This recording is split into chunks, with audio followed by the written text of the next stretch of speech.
Kwaziwai vateereri, tinomuchingamidzai kuchirongwa The Second Coming of Christ chamunopiwa naPastor Gift Rhodzi vekuNorth Zimbabwe Conference of the Seventh-day Adventist Church pamwe chete naPastor Caston Betera vekuEast Zimbabwe Conference of the Seventh-day Adventist Church. Mustudio nhasi tina Shailet Chakabveyo ndiye ari kutiisira musign language. Mufundisi kwazisai vateereri. Vateereri tinokuchingamidzai kuchirongwa. Tinoda kutenda. Nhasi tine musoro wenyaya unoti zvatinodzidziswa nemhuka part 2. Zvatinodzidziswa nemhuka part 2. Yes. Zvatinodzidziswa nemhuka part 2. Pastor vachativerengera kuna Revelation chapter 14 verse 6 to 7. Zvakazarurwa chapter 14 verse ya 6 na 7. Zvino ndakaona mumwe mutumwa achibhururuka pakati pedenga aine evhangeri isingaperi kuti aiparidzire vanogara panyika namarudzi ose nendudzi dzose nendimi dzose navanhu vose. Akati neinzwi guru, ityai Mwari mumurumbidzei, nokuti nguva yake yokutonga yasvika. Namatai iye wakasika denga nenyika negungwa nematsime emvura. Panapa Bhaibheri riri kuratidza kufamba kwevhangeri mazuva ano ekupedzisira. Iri yambiro iri kupiwa nyika kuti mazuva ano ekupedzisira vanhu ngavatye Mwari, vamurumbidze, vonamata akasika. Pane zvimwe zvidzidzo zvatakaita kumashure mufundisi pavakatibatsira kuti kunonzi kutya Mwari kuita sei. Zvakabuda pachena kuti kunonzi kutya Mwari kuteerera Mwari wobva waita zvaanenge arayira. But mukufamba kuri kuita vhangeri kuna zvakazarurwa 14 pari kunzi ityai Mwari momurumbidza, monamata akasika. Saka nhasi toda kuti mufundisi tituongorei nyaya yekurumbidza Mwari. Takatsamirana nekurumbidza Mwari akasika. Muchirungu pari kunzi fear God and give glory to him. Saka namamwe manzwi muruda kuti mutijekesere kuti kurumbidza kuita sei. Giving glory kuna Mwari. Takatarisana nekuti Mwari musiki. Pekuti fearing God makambotibatsira. Saka tirikuda kutarisa area yekuti what is to give glory kuna Mwari, kumurumbidza. Kudii kuri kukurudzirwa vanhu mumazuva ano ekupedzisira. Takatarisa musoro wenyaya uyu pastor. Muri kureva kuti patiri kunzi zvatinodzidziswa nemhuka. Yes. Mhuka dzinotidzidzisa kurumbidza Mwari. Ndizvozvo. Dzinotidzidzisa karumbidzirwo kari kunzi tiite neBhaibheri. Manzwa kuti Bhaibheri rikuti kudii? Rikuti ityai Mwari mumurumbidzei, monamata akasika. Saka kureva kuti chinhu ichocho chinhu 1. Toda kuona mukuzara kuti unorumbidza sei akasika asi uchidzidza kumhuka. Maybe katibva taona zvimwe zviri mhuka. Kuna Genesis 7 verse 1 na 2. Genesis 7 verse 1 na 2. Zvino Jehovha akati kuna Noa, pindai muareka, iwe nemhuri yako yose, nokuti ndakuona iwe kuti wakarurama pamberi pangu parudzi urwu. Pamhuka dzose dzakanaka utore nomwe nomwe, mukono nehadzi yayo. Napamhuka dzose dzisakanaka utore mbiri mbiri, mukono nehadzi yayo. tingadai taongorora kusika kwese. Alright. Asi vhesi riri kuisa pachena kuti masikirwo akaita mhuka mufundisi dzakasikwa mukono nehadzi. Male and female. Alright. Ndo oda yekusikwa kwadzakaita naMwari. Saka patiri kuti zvatinodzidziswa nemhuka manje tichaona kuti muurongwa hwadzakasikwa ihwohwo dzichiri muurongwa ihwohwo.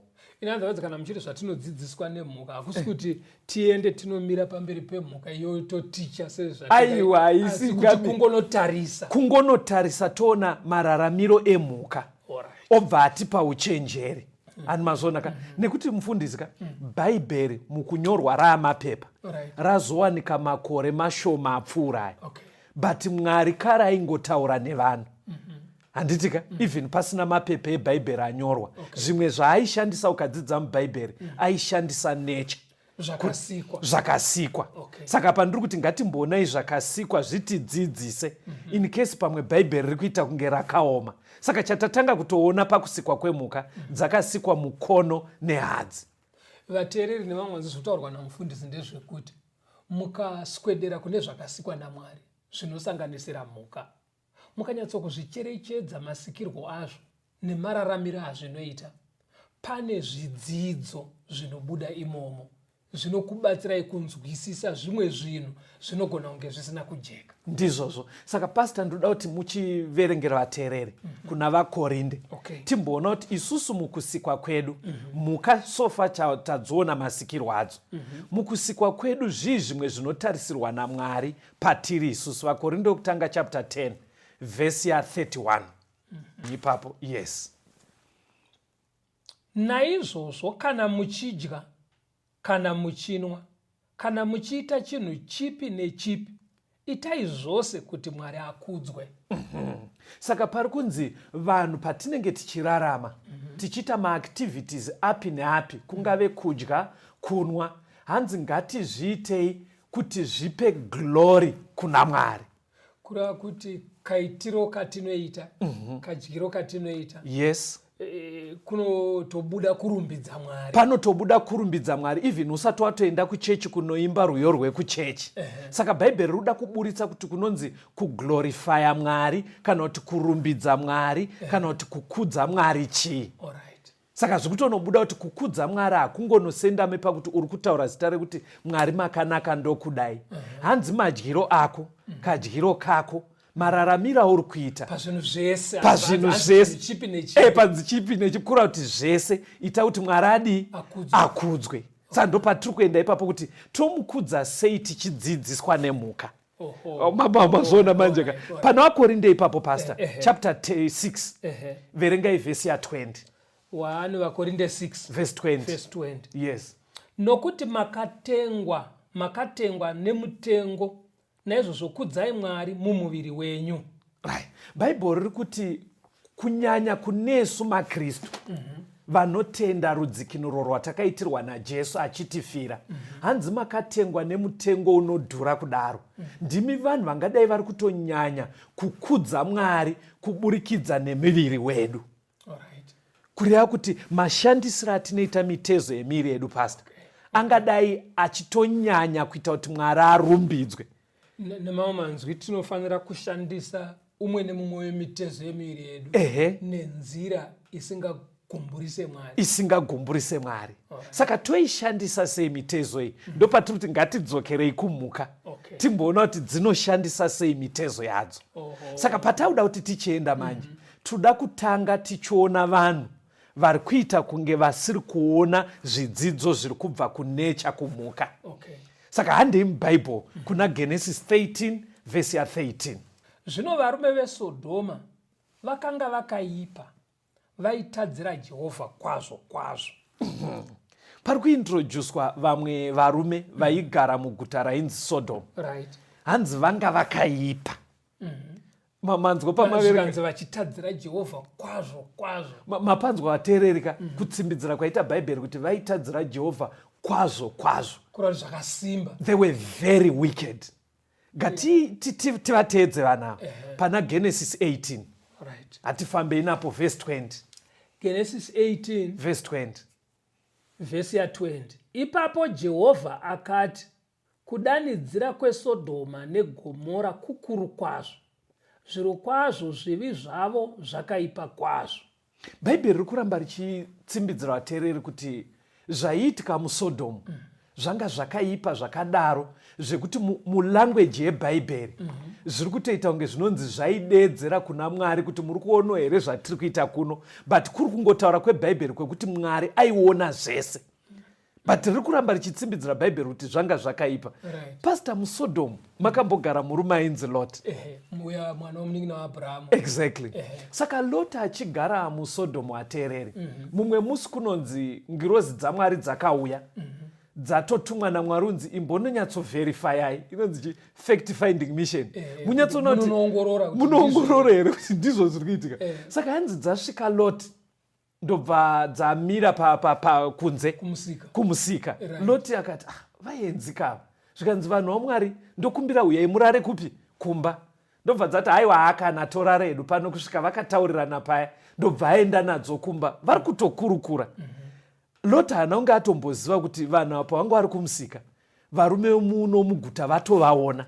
Saka vaamumba manje, ndoda kuti muchiverenga muone zvinoitika. Ndiloti uyu aane ngirozi dzaMwari mumba, but dzaive dziri muchimiro chevanhu. Saka iye arongoti vaenziwo vandabatsira. Ari kuti kungoti vaenzi. Saka even varume vemusodhomu vakangofunga kuti varume ava vaendwa navo naLoti kumba vanhu, asi dzaive ngirozi. Verengai kubva pavhesi 4 yaGenesis 19 musvike pavhesi ya8. Genesis 19 vhesi ya4 to 8. Zvino vasati vavata, varume veguta, ivo varume veSodhoma, vakakomba imba, vaduku nevakuru, vanhu vose vokumativi ose. Vakadanidzira kuna Loti vakati kwaari, varipiko varume vakapinda kumba kwako usiku huno? Vabudisirei kwatiri kuti tivazive. Loti akabuda akaenda kwavari kumukova, akazarira mukova shure kwake, akati, regai henyu kuita zvakaipa zvakadai hama dzangu. Tarirai, ndina vakunda vaviri vasina kumboziva murume. Regai ndivabudisire kwamuri, muvaitire ivo sezvamunoda, asi varume ava musavaitira chinhu, nekuti ndizvo zvavakapindira pamumvuri wedenga rangu. Varume veSodhomu vakabva vaenda kumba kwa Loti. Ndobva vakugogodza pamukova. Zvikanzi pane varume vapinda mumba umo, vaburitse pano panze tivazive. Kuvaziva ilangweji yebhaibheri kuti kudii pastor? Kuita zvebonde navo. Zvikanzi todaita zvebonde navo ngavabude vauye kuno. Ngirozi ndo zvadzai dzatouyawo kuzoda unzwa kuti ndo zviri kuitika here. Ndobva dzaramba dzichiteerera dzirimo. Loti ndobva abuda pastor. Kwakunota zvikanzi please ndapota, ndofunga itoita nezwi riri pasi uchinyara vaenzi. Zvikanzi please ndapota, avatori vaenzi, ndokumbirisa musaite chinhu chakadaro. Hanzi ndobva varamba kusvikira Loti vateereri akutoofa zvikanzi, but inini ndine vana vangu vasikana 2. Kana nyaya yasvika pakaoma pakadai, ndokumbira ndikupei vana vangu vasikana 2. Muite henyu zvamuda kuita nawo zvebonde pane kuti muitire vanhu vechirume vauya mumba mangu. Muri kuona kuti sei bhaibheri rati vanga vakaipa kwazvo kwazvo. Saka Loti paaiva ofa pastor kuti ndikupei vakunda, mupfungwa dzaLoti aifunga kuti bonde pakusikwa kwaro naMwari rinoitwa pakati pemunhurume nemunhukadzi. Kaitiro muruda kuita kapesa nezvakasikwa naMwari. Saka ndo pari kunzi manje nechidzidzo chedu pastor zvatinodzidziswa nemhuka. Ndimaverenga kuna Genesis 7 verse 1 to 2. Bhaibheri chiti mhuka dzakasikwa mukono nemukadzi. Inzwai vateereri. Kuri kwekuti munhu hauna access yekuti uzive kuti ndakura ndabva zera zvebonde zvinoitwa nemutoo upi. Hanzi nebhaibheri unogona kudzidziswa nemhuka. Unodzidziswa sei? Mhuka dzakasikwa mukono nehadzi. Kureva kuti nyaya dzine chekuita nebonde kana kuti sex dzinoitwa between male and female. Ndo chinhu chacharasika muvarume veSodhoma vasisazive pastor. Ndikuona muri kubva mashaya zvekutaura. Vateri muri kuona here kuti ava vakaenda huri usiku vachida kukumbira kuti zvavari kuda zviitwe. But iye zvinezvi mufundisi, nyaya iyi haichaitwa usiku. Ukafollowa news nezviri kuitika pasi rese, vanhu vari kutofamba masikati machena Vachidana- vakatonyora pamakadhibhokisi nepamachira kukumbira kuti titenderei. In other words, kuti tiite zvebonde edu vanhurume nevanhurume. Apa hwaive usiku, but iko zvino zviri kuitwa masikati apa handi vaitokumbira kuna Loti kuti titendere tipe. Iye zvinezvi havasi kukumbira kuna Loti chaiye, but vari kuziva kune kwavanogona kupiwa mvumo idzi kudzihurumende kuti kasikai kuti pakodzero iyoyo zvekutoti ndofunga pasi rese hakuna kusiri kuitwa chinhu ichifundisi kuti vanhurume kana kuti unovaona vachifamba vachitaura kuti tiri kutoda kuti mutitendere kuti munhurume nemunhurume vaite bonde. ende vamwe vari kutochata zviri kubuda saka vateereri ndopatiri kuti pasaite kunge panoda dhibheti kana argument, mumwe achiti aiwa chinokonzera ndechakati ndopari kunzi nebhaibheri naMwari kumurudiko kungotarisa nature. Mungoona mhuka zvadziri kuti kasikirwo kadzo dzichiri kurumbidza Mwari maitiro adzinoita nemitezo yadzo, pakuti dzinoita sei kuti kana dzasvika panguva yatingati yemating kumhuka uko kana dzakusangana dzinoti mukono nehadzi. Zvakadaro zvekuti pasitaka kana tingade kukudza Mwari panyaya yebonde kana kuti yesex kwakuvanhu, chinotarisirwa naMwari murume nemukadzi. Amenopa tsimbidzire ipapo pasita kuti mungataure nelanguage ipi kuti vazive kuti the way inoitwa zvebonde inotori nechekuita nekurumbidza kana kuzvidza Mwari. Ende kana ichinzi murume nemukadzi asingoti chero mukadzi wawaona kana kuti murume chero wawasangana naye. Yes. Zvikureva vanhu vaviri ava mumuchato mukati mewanano. Toda kutenda. Tombonzwa kambo kamufundisi. Vateereri rambai muripo, timbonzwa kambo.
tinomuchingamidzai vateereri tichienderera mberi nehurukuro yedu zvatinodzidziswa nemhuka part 2. Tisati taenda mberi nehurukuro yedu, regai tingokurangaridzai kuti vhiki rino iri kutanga mangwana Mande musi wa10 August, manheru mamwe nemamwe kunosvika musi weSaturday, tinenge tichikupai chirongwa chinoichi the second coming of Christ. PaZTV tinenge tichisangana nenguva dza 9:30 kumanheru kusvika 10:30. PaRadio Zimbabwe tinenge tichisangana nenguva dza 9 manheru kusvika 10 manheru kwevhiki rino iri. Ngatisanganei pachirongwa ichocho. Mufundisi atiendei pamberi. Zvatinodzidziswa nemhuka. Mufundisi vachativerengera kuna Peter wechipiri chapter 2 verse 6. 2 Peter chapter 2 verse ndeya 6. Akashandura maguta eSodhoma neGomora akaaita madota, akaatongera kuti aparadzwe, akaaita chive chiratidzo kuna ivo vachagara vasingadi Mwari. Saka bhaibheri rakuti magumo evanhu vatanga tiri kutaura vaya vaigara muSodhomu hanzi vakazoparara pakaparadzwa Sodhomu neGomora. Ndobva vaitwa kunzi chive chiratidzo kuti vanhu vabva vaziva kuti kaitiro kaiitwa nevarume vemuSodhomu kaitiro kevanhu vasingadi Mwari. Kureva kuti akaitwa muenzaniso wezvinoita Mwari kana zvinhu zvasvika ipapo. Kuti Mwari haasekerere unhu hwakadaro. Saka muchaona kuti papurogiramu yedu pastor, the second coming of Christ, patiri kudzidza nyaya iyi, kana Sodhomu neGomora dzakaparadzwa, ende vanotodzidza geography vanototi iye zvino kune inonzi Dead Sea kuya, ndopaive neSodhomu neGomora. Yakawedzera gungwa. Yakawedzera gungwa pakachereka. Nemoto wakabva kudenga. Unotonzi mugungwa imomo hamuna chipenyu chirimo. Hanzi zvakaitirwa kunzi isusu vanozorarama ezvinezvi urambe uri muenzaniso wekuti vakomana hunhu hwakadai Mwari anoita hasha.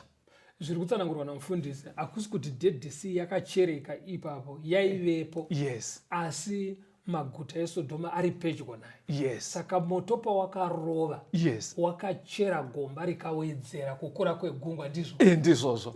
Rakabva ranyanya kudzika zvakadaro. Uri muenzaniso wekuratidza kuti Mwari panoitwa unhu hwekuti vanhu vari kuita kunge vasazive kasikirwo kavakaita, Mwari anoita hasha. Saka kureva kuti tinogona kukudza Mwari nemiviri yedu tichiishandisa zvakanaka. Saka area yechingochani kushandiswa kwemiri nenzira isiriyo inovengwa naMwari. Saka muri kuona mazuva nekupedzisira vhangeri rabva rauya razvakazarwa 14 rekuti ityai Mwari mumukudzei, namatai akasika. Pari kuedza kureva kunzi ungashandise sei miri wako, uri kubva warimindwa kunzi funga kuti pakusikwa zvakasikwa sei. Saka muchaona kuti vanhu vakasikwa murume nemukadzi. Saka Mwari haasi kutasira kuti vanhu vabva vaita kunge varasika pfungwa sitere kunge vasazive oda iyoyo. Oda iyoyo inogona kutovadzidzisa kuti varambe vachiita zvakanaka. Saka chingochani chinovengwa naMwari vateereri. Ngativerengerwe toona kuti chinogona kudaro chakasvitsa varume vemuSodhoma palevho yakadaro pastor. Chinogona kuva chii? Sainzi nezvimwe vane matsananguriro avanoita iye zvino. But pane zvatinogona kunokora mubhaibheri zvinogona kutopa chenjedzo kuvateereri. Because vateereri vedu hakusi kwekuti ingochani, but vakaona zvimwe zvinogona kukaruka zvapinza munhu mutsika iyi zvinogona kuvabatsira kuti vagone kugadzirira kusangana naJesu panouya. Endai kuna Genesis pastor. Chapter 9. Verengai verse 20 kusvika pa25. Genesis chapter 9 verse 20 kusvika pa25. Genesis 9 verse 20. Noa akatanga kuva murimi, akarima munda womuzambiringa, akanwa waini, akabatwa, akazvifukura mutende rake. Zvino Hami, baba vaKenani, wakavona kusasimira kwababa vake, akazivisa vakuru vake vaviri. Ipapo Shemi naJafeti vakatora nguo vakaiisa pamafudzi avo, vakaenda manhenda shure, vakafukidzira kusasimira kwababa vavo. Zviso zvavo zvakanga zvakatarira shure, vakasaona kusasimira kwababa vavo. Zvino Noa akapengenuka pawaini yake, akaziva zvaakaitirwa nomwanakomana wake muduku, akati, Kenani ngaatukwe, uchava muranda wavaranda kuvakuru vake. Noa aive nevana vake 3 vakomana, Shemu, Jafeti naHamu. Uyu mukomana muduku ainzi Hamu, baba vadhakwa. Ndobva vakaruka, vanga vasisina kusimira, munongozva zvinogona kuitika pakudhakwa. Hamu mukomana muduku ndobva ona kuti baba vari naked. Haana kuita hanya yekuti dai ndafukidzira baba. Kwakutoenjoya kuona chimiro chababa vari naked. Zvekuti paakatozozivisa vakoma achiti mambona zvakaita mudhara here, vakakoriwa vakashamawo machitoradza kuenjoya achiseka kudaro. Vakoma havana kutoenda kuti vaende kunoona baba vakashama. Hanzi vakatora jira kwakuenda nenhenda shure. vakatarisa kwavari kubva vakatarisa kwavari kubva asi vachienda kuna baba nerivhesi kwakunovhara kusasimira kwababa kuya. Saka hanzi baba vazopengenuka doro rapera ndobva vaziva kuti mwana anga achiona kushama kwangu. Hanzi vakabva vapa chituko kwete kuna Hamu. Hamu anga ane mwana wake mumwe mukomana ainzi Kenani werugotwe. Nekuti iyo nyaya ndinonzwa vamwe vanotaura vanodzidza vanoti akatanga kuona actually ndiKenani ndobva aseka ndizvozvo achinoudza baba vake. Saka babavo vakaenda ndokuonawo zvichiwa mutana akashama. Saka sezviri kutsanangurwa namufundisi kuti kaonero nekatarisiro kavaita kasina kuzvininipisa kasina kuzvininipisa. Ende mukutotaura chokwadi ndo kudzidzwa kwebhaibheri mabudiro akunoita. Saka baba ndobva waziva kuti ndo maitiro aita nyaya iyi ivo sekuru vaKenani kureva Noa. Ndobva vapa chituko chamaverenga kuti Kenani ngaatukwe ndiye aive mwana waHami. Handini mazoni toda kuti tizoona madzinza aKenani. Iye Kenani apiwa atukwawo. But zviri kujekera vateereri kuti chiri kutukirwa Kenani dai taichiisa mulangweji yanhasi ari kutukirwa pornography, kuona mifananidzo yemunhu akashama uchinakidzwa nazvo. Dai iri langweji yanhasi mhosva yaKenani naHami yaive yekuita watch pornography. Vakaona sekuru Noa vakashama. Saka tauda kuti tichiona dzinza raKenani ratukwa iri pana Genesis 10 past vhesi ya19. Genesis 10 verse 19. Vhesi ya19. Mugano wavaKenani wakatanga paZidhoni ukaenda Gerari ukasvika Gaza ukaenda Sodhoma neGomora neAdhama neZibhoimu ukasvika Parasha. Mapanzwa mufundisi kuti madzinza akazobva pana Kenani uyu wekutukwa uyu wokuona pornography uyu ndiwo akazonogara kuSodhomu neGomora. Vazukuru vaKenani ava ndo vaya vatanzwa kunzi Mwari akazonaisa moto akavapisa dzangochani kuSodhomu vachifamba vachiudza Loti kuti tipe maraits edu tiite bonde nevanhurume. Saka ameno kuti mabata here chinhu chandoda kuti vateereri vabate. Vateereri pfungwa ida unzi mubata apa. Muri kuona here kuti chitema chatanga chiri chemunhu ari kunakidzwa nekuona pornography chakodza zvakadaro muvazukuru vaLoti zvekuti patazosvika kwete vaLoti muvazukuru vaKenani patazosvika kuvazukuru vaKenani vanga vasisangoite bedzi zvepornography chete kwakusiri kungoona zvanga zvatozokodza zvakadaro zvekuti vanga vakutodawo futi vanhurume vacho. Ameno kuti Kenani ka muzukuru waNoa uya aive munhu wechirume akanakidzwa nekuona sekuru munhu wechirume vakashama. But pazvazokodza muvazukuru vaKenani kwanga kusiri kwekungoti vanhurume vari kunakidzwa nekuona mifananidzo yevanhurume vakashama. Zvenge zvakodza kutosvika level yekuti vanhurume vakutoda bonde nevanhurume. Ameno chidzidzo chipi chamabata kureva kuti ukasiya chakashata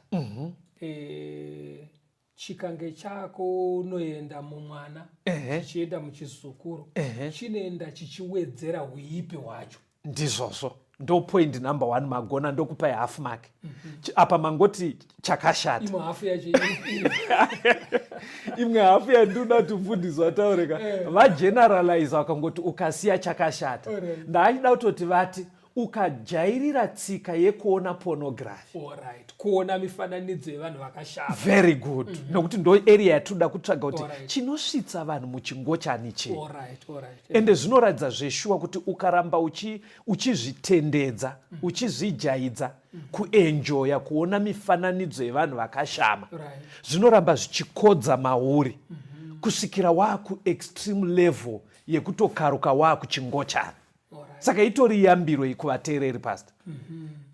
Pabatika mazvona senda mazvano atiri anaya vanhu ngavanzvenge kuzvivaraidza nekuona mifananidzo yevanhu vakashama. Ndizvozvo ndiko kumwe kunonyanya kubuda zvakasimba neshungu dzebonde zvechingochani dzechingochani.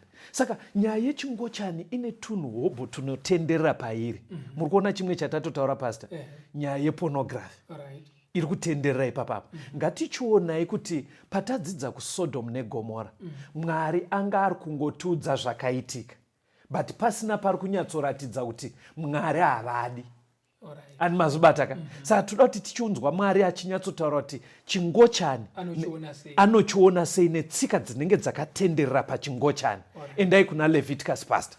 Leviticus 20 verse ya 13. Leviticus 20 verse ya 13.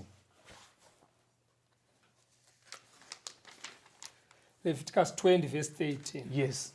Kana munhu akavata nemurume sezvinoitwa nomukadzi, zviro kwazvo vose vari vaviri vakaita zvinonyangadza, vose vanofanira kuurawa, mhosva yeropa ravo ichava pamusoro pavo.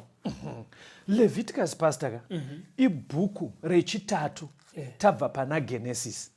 Varume veSodoma tavaverenga kuna Genesis vachinzi vaitadzira Mwari vakaparadzwa nemoto.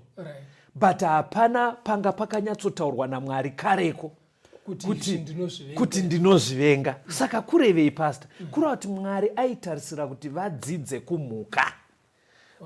Muri kupaonaka because munhu angona kuti ndepapi pacho pazvakanyorwa zveshuwa venguva yaNoa nenguva yaLoti. Hapana patinoona mubhaibheri pakuratidza kuti Mwari akanyatsoti handidi chingochani. But vapiwa mhosva, ende bhaibheri rati vaitadzira Mwari. Mhosva iri kubva papi? Nekuti Mwari akatipa pfungwa 5 dzekuti nature yega inofanira kukuudza kuti aiwa apa ndarasika. But anyway, toda kutenda bhaibheri kuti Mwari akazoisa pachena. Leviticus 18 iyoyo pastor, verengai verse 22 na 23. Leviticus tsauko 18 verse 22 na 23. verse 22. Usavata nomurume sezvinovatwa nomukadzi, zvinonyangadza. Usavata nechipfuwo chipi nechipi kuti uzvisvibise nacho. Nomukadzi ngaarege kumira pamberi pechipfuwo kuti akwirwe nacho, zvinonyangadza kwazvo. Saka tsika yechingochani, patiri kuti ngochani pastor, nditenderei ndishandise mavara echirungu anoshandiswa ezvino, because inonosiya nyaya ichiita kunge ringori kuvanhurume. Pane vara rinonzi gay, ndo rinoreva varume vachiita zvebonde nevarume.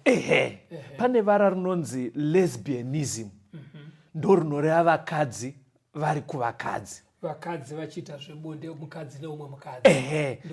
Right. Saka vateereri patiri kuti chingochani tiri kureva zvese. Varume vanodanana nevarume nevakadzi vanodanana nevakadzi. Very good. Bhaibheri rabva razowedzera futi pastor. Muona kuti parataura zvechingochani rabva rataura katsika kanoda kunamatira ipapo nezvipfuyo kuti angave munhukadzi oita zvebonde nemhuka kana kuti munhurume oita zvebonde nemhuka, zvinonyangadza Mwari. Seimaona ndakapa musoro wenyaya yekuti zvatinodzidziswa nemhuka.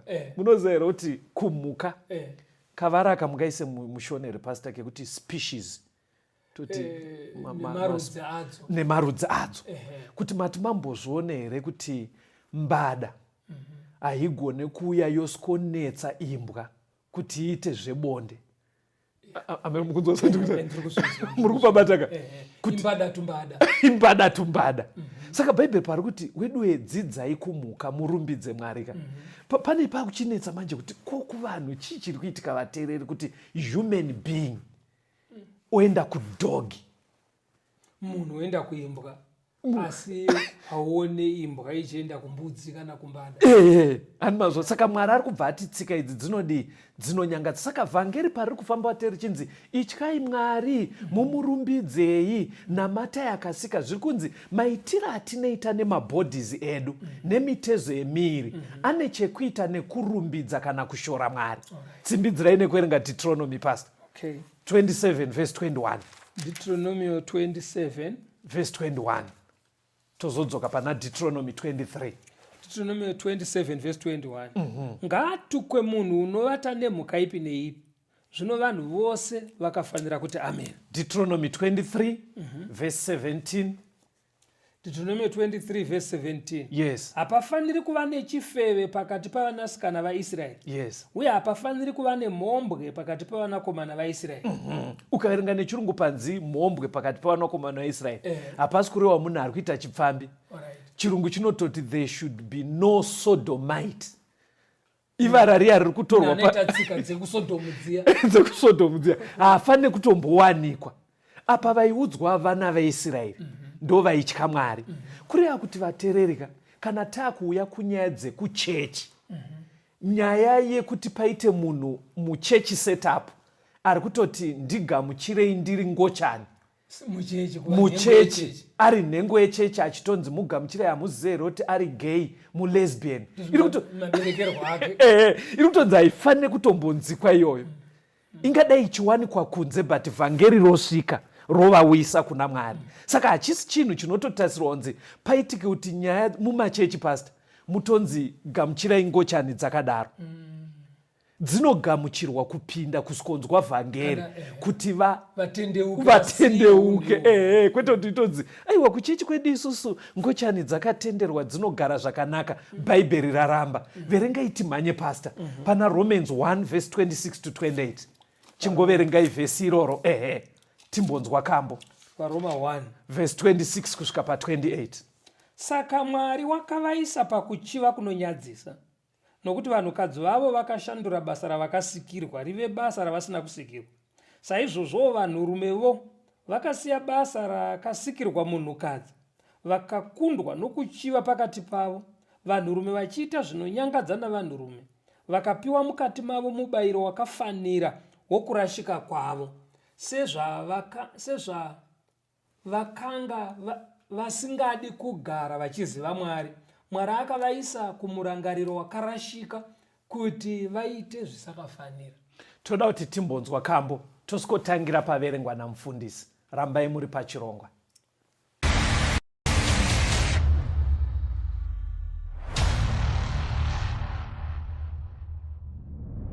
Ndiani abva kudenga, Jesu muponesi, azvarwa sekacheche, Jesu muponesi.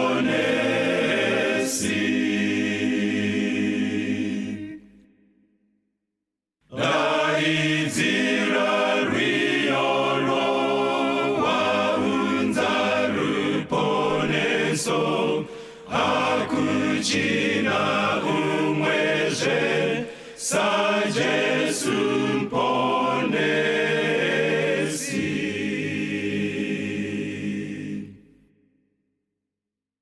Ndiani aroverwa, Jesu muponesi,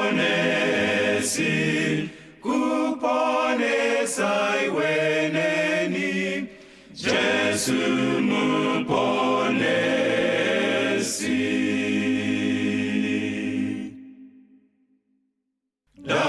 Daidzira rwiyo waunza ruponeso, hakuchina umwezve saJesu muponesi.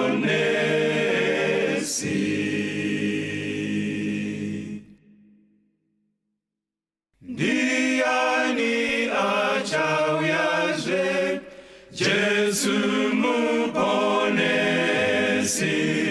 kutitora kumusha, Jesu muponesi.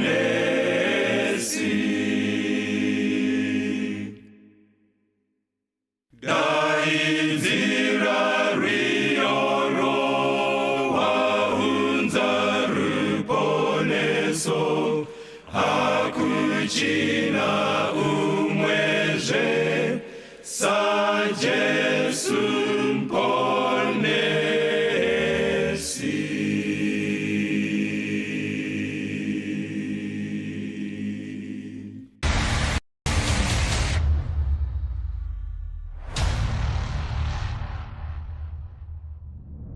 Tino muchingamidzo yevateereri tiri kuenderera mberi neurukuru yedu zvatinodzidziswa nemhuka part 2.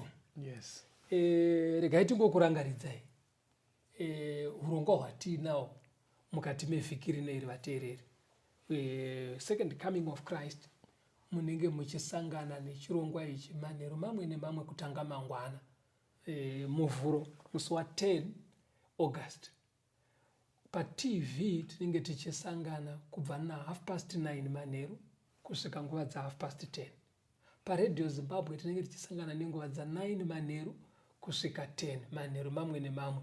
Kokai hama neshamwari tisangane pachirongwa ichocho. Mufundisi andei mberi neuri kureva. Mufundisi venge vativerengera Romans 1 verse 26 to 28 ichiisa pachena kuti vanhurume pavanoita zvinonyadzisa nevanhurume, vanhukadzi vachiita zvinonyadzisa nevanhukadzi, chilesbianism, hanzi zviri kutoratidza kuti vanhu ivavo Mwari atongosiya zvakadaro vamirira kuzongoparadzwa. Saka haisi nyaya yekuti muteereri tomboti uri muchimiro chakadaro ubva wati don't judge muri kustudio ikoko. Bhaibheri riri kutoisa pachena kuti nyaya iyi ikakondi nyaya yakadaro vateereri hapana zvekuti titaure zvekuponeswa.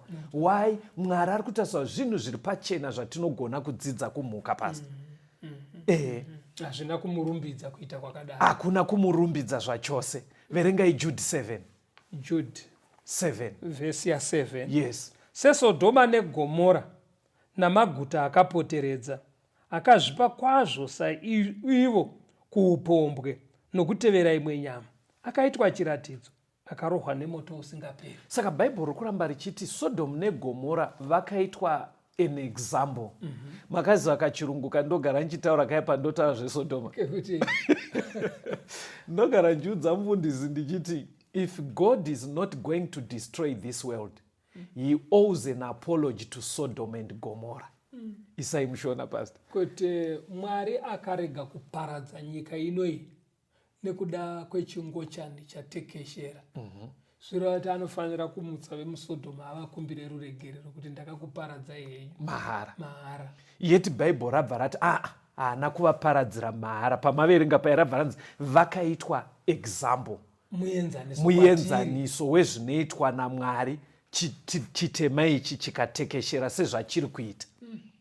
Ndoda tichienda tiende pamberi pana vaKorinde mufundisi chapter 6 ndoda kuti muverenge verse 9 to 10. Tinzwe pamwe pacho Bhaibheri because pfungwa iyi painongotaurwa peseka vanhu vanomanyirira kuti don't judge.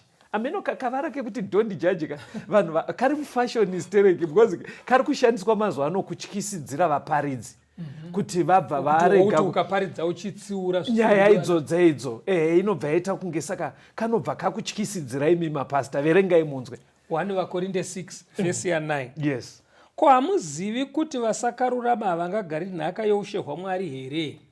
Musarashika nokuti mhombwe kana vanonamata zvifananidzo kana vanofeva kana vakapata kana vanoita zvakaipa nevarume kana mbavha kana vanoruchiva kana vanosinwa doro kana vatuki kana makororo havangagari nhaka youshe hwaMwari. Tichatsanangura zvinhu zviri apa vateereri, but ndoda kumbobvunza mufundisi vaverenga vhesi iri vakamirira vamwe vafundisi. Bhaibheri rati hamuzive here kuti vanhu vasakarurama havangagare nhaka yeushe hwaMwari? Ndobva ralista vanhu vacho vanosinwa doro, vakapata, vanoita zvakaipa nevarume, mbavha nengochani dzabva dzalistwa. But imimi vafundisi, nyaya idzi dzekuti kune ushe hwaMwari huchaendwa nenyaya dzekuti kune vachatadza kuenda nengare yekuti varamba vari mutsika yekunwa doro, varamba vari mbavha, varamba vari ngochani. We really hear you preaching these things, pastor. Tinokunzwai kashoma. Maridzo dzenyu dziri kunyanya kusendama pakuti today is your day. God bless you. Today is your day. Mwari akuitire zvakanaka. Kana painaita urorwe manje ucharorwa. Saka pari kunetsa ndepekuti pamune muchitiparidzira kudaro pastor. Muri kuparidzira takazangana imo mongochani nezvidhakwa. Hazvaiva necessary here kuti mutange mamboticha zvinhu izvi kutoudza zvidhakwa, kuudza ngochani nembavha kuti vakaramba vari muzvimiro izvi havaende kudenga. Murungokurumidza kungoti bedzi kana kuinaita uite mari manje uchaita mari. Hamusi kuita half service here pastor. Ipapo ariwo mabudiro azviri kuita Mwari ngaatiregerere mufundisi because zvinoponesa evhangeri rinoda kungosvitswa nekuzara kwaro kuvanhu. Hamusi kudaro pastor, kuitira kuti vanhu vese umwe nemumwe pachikona chake atsiurwe. Ipa ndo nzira inoita kuti vana vaMwari vadeedzwe kubva mutsika dzakaipa vachiuya kuna Mwari. shuwa tokukumbirai daro even kwamuri vateereri. Handisi kuti hazvitaurwe izvi, but muri kumboona here kuti nyaya idzi dzezvinhu izvi hadzisi kutaurwa. Saka the second coming of Christ program inoyi ine shungu dzekuti tigone kugadzirira the second coming of Christ. Jesu apadyo nekuuya vateereri. Zvimiro zvekuramba munhu angori chidhakwa, zvimiro zvekuramba munhu ungori mbavha, uchichita uchinyepa uri ngochani, hakuna kudenga kuri kuendwa. But pamamuchiverenga pastor, pane panzi vakapata.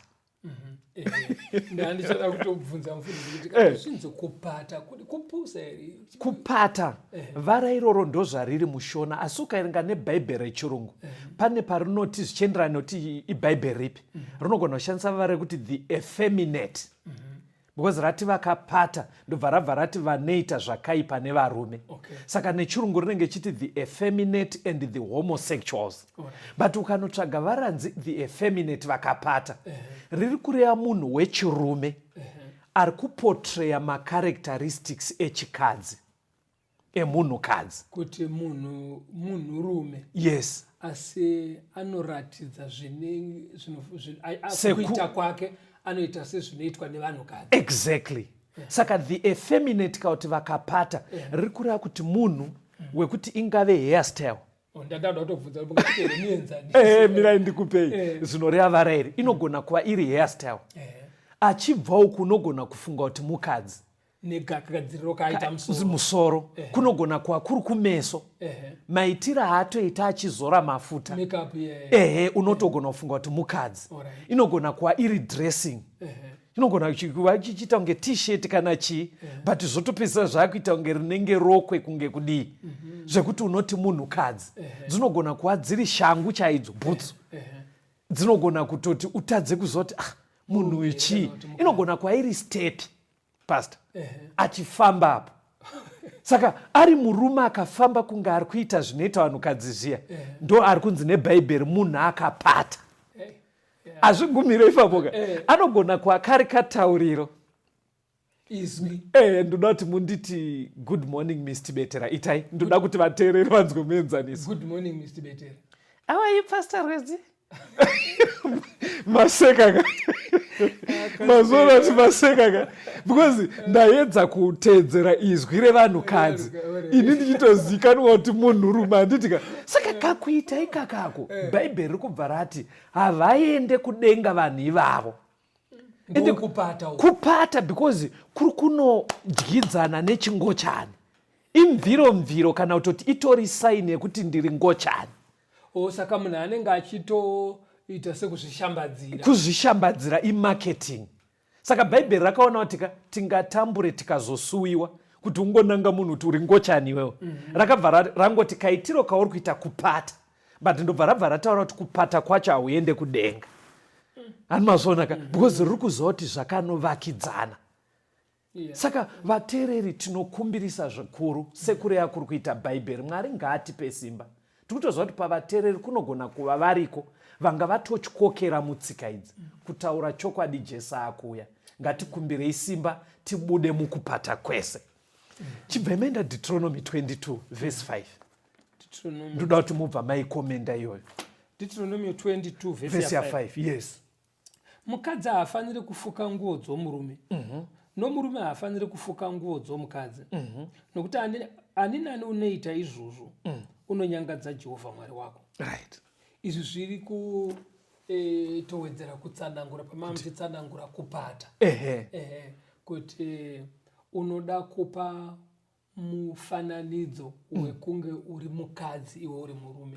Saka kupfeka kunogona kutodariso kuti vanhu vaone sekunge pane mukadzi ipo paine murume. Yes. Kana kuti paone sekunge pane murume ipo paine mukadzi. saka Mwari akabva ati zvinhu izvozvo hazvidiwe.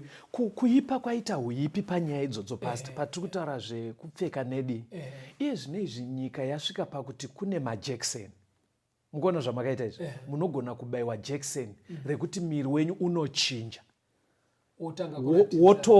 Wotofa zviri meo zviri mauri. Zvinofa. Mototanga kuumbika semunge munhukadzi.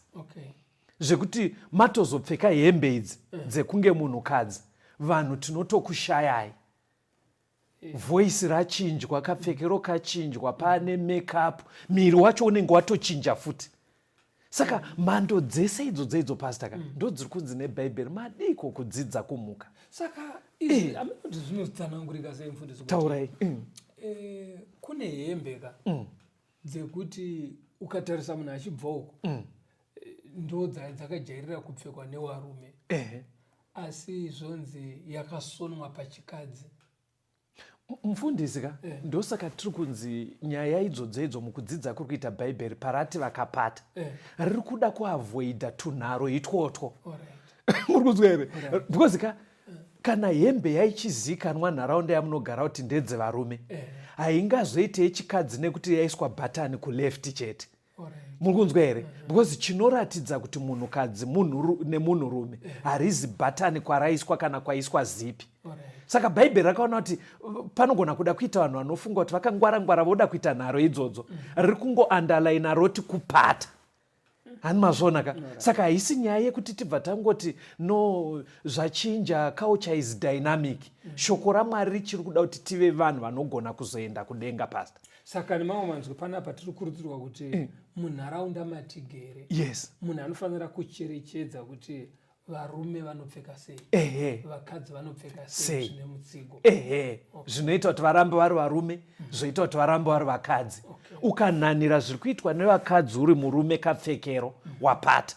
Ukanhanira zviri kuitwa nevarume uri mukadzi, wapata. Ndo matsananguriro ari kuita bhaibheri. Pandaida kutsanangura pastor, ndikuona nguva dzedu dziri kufamba. Zvine chekuita nengochani, kuvata nemhuka, kupata, gay, lesbianism, zvese zvakadaro pastor, mavara acho ese gati aandalaine ari kurambwa nebhaibheri. Ndanyora panapa kuti lesbianism, isai mushona kuti chingochani chichiitwa nevanhukadzi. Very good. Gays, vanhurume vachiita chingochani. Bisexuals, yakunetsa ikai. Zvakwe zvino zvekuti uri murume unogona kuchuza kuita Mr and Mrs uri body one. Ukuti makuse nhasi ndogona ndoda kuita nengo dzacho dzese dziwanikwe pauri. Mukona kwasvika uipika. Kwoita vanonzi matransgender. Kureva kuti ndinozvichinja kuti inini ndadhini kana nekuva murume. Ndinotoenda kwazvinotonoitwa, ndochinjwa ndova mudzimai. Saka zvichiitwa nana chiremba. Saka imimi ndozoyenyu kuti dzimwe nguva munogona kumboti sarei pane zviri kuitika munyika. Saka mamatosaraka. Saka kuratidzira kwevanhu vari mumapoka ese aya, vanobva vatoshandisa abbreviation yavanoti LGBT. Kureva lesbians, bisexuals, gays and transgender. Atoo maboka akasimba pasi rino ari kuti titenderei. Yeti bhaibheri kuti nhai wedu hamuzivi here kuti makasikwa murume nemukadzi. Saka mapoka zviri kunziendai kumhuka zviya. Saka mapoka iwaya anonzi LGBT achireva kupata kwese uku nekuzangana kwese uku, vane mutsindo wakasimba wakadaro wekuti imimi wafundisi ndokumbira pamunombowana nguva dzakadai muri mumastudio, vanhu ngavazive shoko raMwari kuti pazvinoitika izvi Jesu atoo padyo nekuuya. Verengai Luke 21 munzwe verse 31. Kuti mukaona kwane maorganization akadaro ari kumiririra nekupata kumirira kurwisana naMwari, bhaibheri rinoti kudii nechimiro ichocho? Verengai munzwe Luke 21 verse 31. Verse ya 31. Yes. Saizvozvo nemiwo kana moona izvozvo zvoitwa, zivai kuti ushe hwaMwari hwava pedyo. Pamuri kuona zvichiitika vateereri, maorganizations aya achifomwa, achidhimanda marights, vachipiwa mari kuti vaite nharo naMwari kudai, hanzi Jesus is at the door. Jesus Christ is coming again. Apa mukova vana vaMwari. Simba ririko kuti tibve mupfungwa idzi. Jesu ake paanosangana nenyaya dzakada kudai paaisangana nadzo mubhaibheri, whether ndedzemarriage ndedzechii, inzwai mapinduro aita pana Matthew 19 verse 4. Mozotaura zvamuda kutaura. Mateo 19 verse 4. Inzwai mapinduro aita Jesu. Akapindura akati, hamuna kurava here kuti uyo wakavasika pakutanga wakavaita murume nomukadzi. We were created male and female. Zvekuti kunozonzi majinzi ari kudai zvichionekwa nemishini nanachiremba, hatirambe kuti mishini inogona kudaro, but nyaya dzine chekuita nebonde dzinotenderera panyaya idzi hanzi naJesu wedu dzidzai kuti takasikwa male and female. Taurai zvamamida kutaura pasi. Ndinoda kuti zveshuwa zvinezvi zviri kumufundisa. Yes. Pamaso vhesi ramazotipa rekuti kuitika kwazvo nekuwanda kwazvo kuratidza kuti Jesu akuda kuuya. Zvimwe zvezviratidza. Yes, pastor. Asi zvisingareve kuti iwewe oramba wakamira ipapo uchiti nekuti kuzadziswa kwezviratidza. Yes. Chimwe chinhu chatinoda Bhaibheri rinoti iro ani nani anenge atenda Mwari anomugamuchira kuti ave mwana waMwari. Right. Saka zvichireva kuti chero nengochani ukatenda muna Jesu, Mwari anokupa simba rekusiya chingochani. Right. Kuti wotoverengwa semwana waMwari. Ndizvozvo. Saka ngatitenderei Mwari kuti ashande basa mukati memwoyo yedu. Kunyange uchinzwa kuti zviri kubva nemukati mako, Mwari anokupa simba rekukunda zvinobva nemumwoyo. Chero zvinonzi nevanhu zviri mutsinga dzako. Kana zvisiri izvo mamiriro azvakanga zvakaita pakusika kwaMwari, Mwari anokupa simba rekuzvigadzirisa. Tinoda kutenda vateereri. Vamwe manga muchitorarama nemari dzakadaro. Zvine mari, pastor? Okay, kuita chingochani. Manga muchiwana mari dzakadaro. Tokumbira zvirerekei pana Mwari anokupai simba. Vamwe memakapata, rumbidzai Mwari nemiri yenyu. Mapfekero ako, maitiro aunoita voice rako. Zvisaite ungori kuzviadvertisa kuti uri ngochani.